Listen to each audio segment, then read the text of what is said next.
Well, if there was ever an award to be given to any manufacturer for focusing on one particular segment and really dominating sales in that segment, then Mahindra would win that award hands down.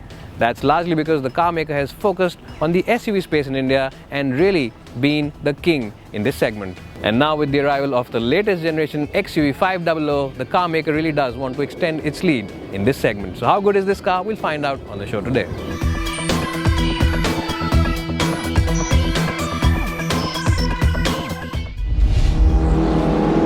Well, Mahindra have made some subtle changes inside the cabin of the new XUV500, and the new changes of course include better quality for the overall plastics and definitely a step ahead of the last generation car.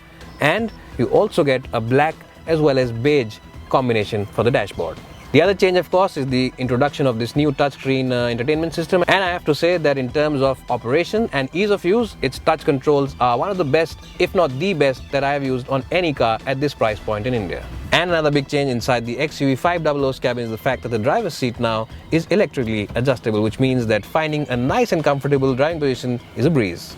Well, the seats inside the XUV are pretty good in terms of cushioning and overall support, and even the under thigh support is very good and generous. And because this is the top of the line version, you also get features like a cool glove box over here where you can keep your cold beverages, a sunroof over here, as well as Mahindra's micro hybrid system. Well, being an SUV means that you have to excel at utility as well as practicality, and the XUV really does do a fantastic job in that department. You get these two big glove boxes over here where you can keep your odds and ends. Along with those twin glove boxes, you also get one big box over here where you can keep your wallet or your toll receipts. You also get two large bottle holders over here, and the door bins are large enough to house those big bottles from your home. So in terms of utility, the XUV500 is an excellent place to be in.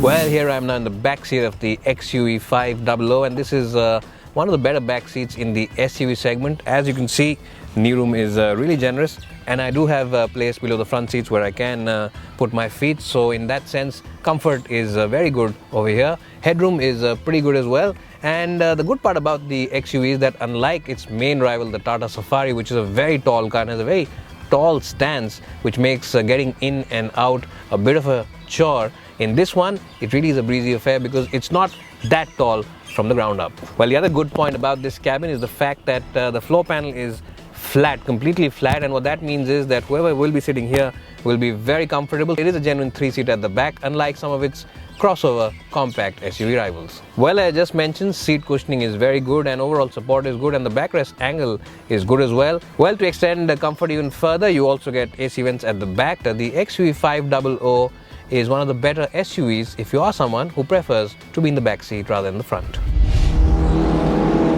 Well, the good point about the XUV500's boot is the fact that the lid opens up like a hatch. It opens upwards, unlike its main rival, the Tata Safari, where it opens on the side and can be a bit of a hindrance if you have something parked very close to you. But that said, if you have the last row of seats pulled out, as you can see, there's absolutely no boot space, and the seats also aren't very good in terms of leg room or shoulder room and are really left best for small kids. But that said, if you do stow away these seats into the floor panel, what you do get is a very generous boot space, and as you can see, it's a very flattish loading area. There's no intrusion from the seats themselves, and it's a very boxy and square shaped, which means that loading in those big boxes of luggage should not be an issue at all. So a very good car for those airport transfers. The other good point is that the loading lip, the loading sill is minimal, and it's not very high from the ground, unlike most of its other rivals. So that's another plus point in terms of the boot capacity on the XUV500. Well, the first thing that will impress you as soon as you start driving the XUV500 is the fact that the engine is supreme on refinement, and in fact this car is leagues ahead of its main rivals when it comes to refinement as well as noise levels in the cabin. Well, not only have Mahindra improved the refinement on this car, they've also improved the fuel efficiency, and the XUV500 now delivers a figure in excess of 16 kpl. That's of course their claim. Well, Mahindra seems to have also worked hard on improving its drivability in the city, and this car now feels a lot more livelier and a lot more responsive two throttle inputs below 2000 rpm, and even though there's a hint of turbo lag below 2000 rpm, it is pretty manageable and much better than its main rivals, including the Tata Safari. Well, unlike the Safari, which is a ladder on frame chassis, the XUV500 is a monocoque, and what that means is that this car is much more nicer to drive and also does not tend to lean a lot when you are pushing into corners, and that makes it a much better car, in fact a much better SUV if you are someone who enjoys driving himself. Well, Mahindra seems to have done a good job with the clutch of this car, and it is very light and very smooth to operate. In fact, it doesn't feel like you are driving a big and heavy SUV. It does feel like you are driving a small hatchback when you are using the clutch on this car. Well, another plus point of the XUV is the fact that this car comes with a 6-speed manual gearbox, and what that extra gear essentially does is that it gives this car a lot of flexibility. So when you are doing speeds in excess of 100 on the highway, the engine is spinning at a relatively low 2000 rpm, and that makes the cabin a very refined and quiet place to be in. Well, in terms of ride comfort, the XUV500 is pretty good at high speeds, and it does feel pretty stable for such a big SUV. And when you are doing higher speeds, it does manage to annihilate most of the potholes and bad roads. But when you are doing slow city speeds, some of those bumps and potholes do filter their way into the cabin. So that's something that maybe Mahindra should improve on. Well, while most SUV owners don't really buy an SUV for its handling prowess, I have to say that Mahindra have done a good job with the steering wheel on the XUV.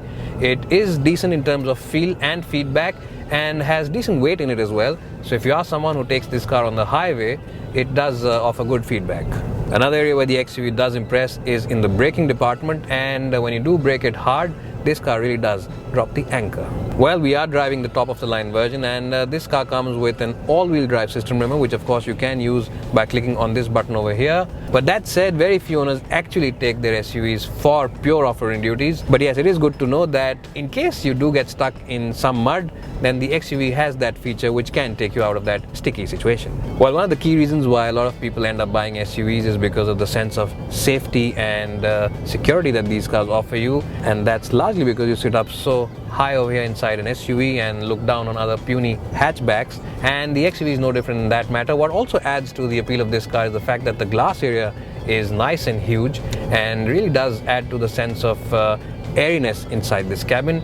On the downside though, you have this thick A-pillar which does limit visibility when you are pushing it into a corner, and the visibility from the rear glass is also very bad because it is a smallish glass, and also the head restraints in the back seat do eat up into the visibility area. The XUV500 comes across as a well-priced, well-equipped and comfortable SUV, and one which will hold its value better than most of its rivals.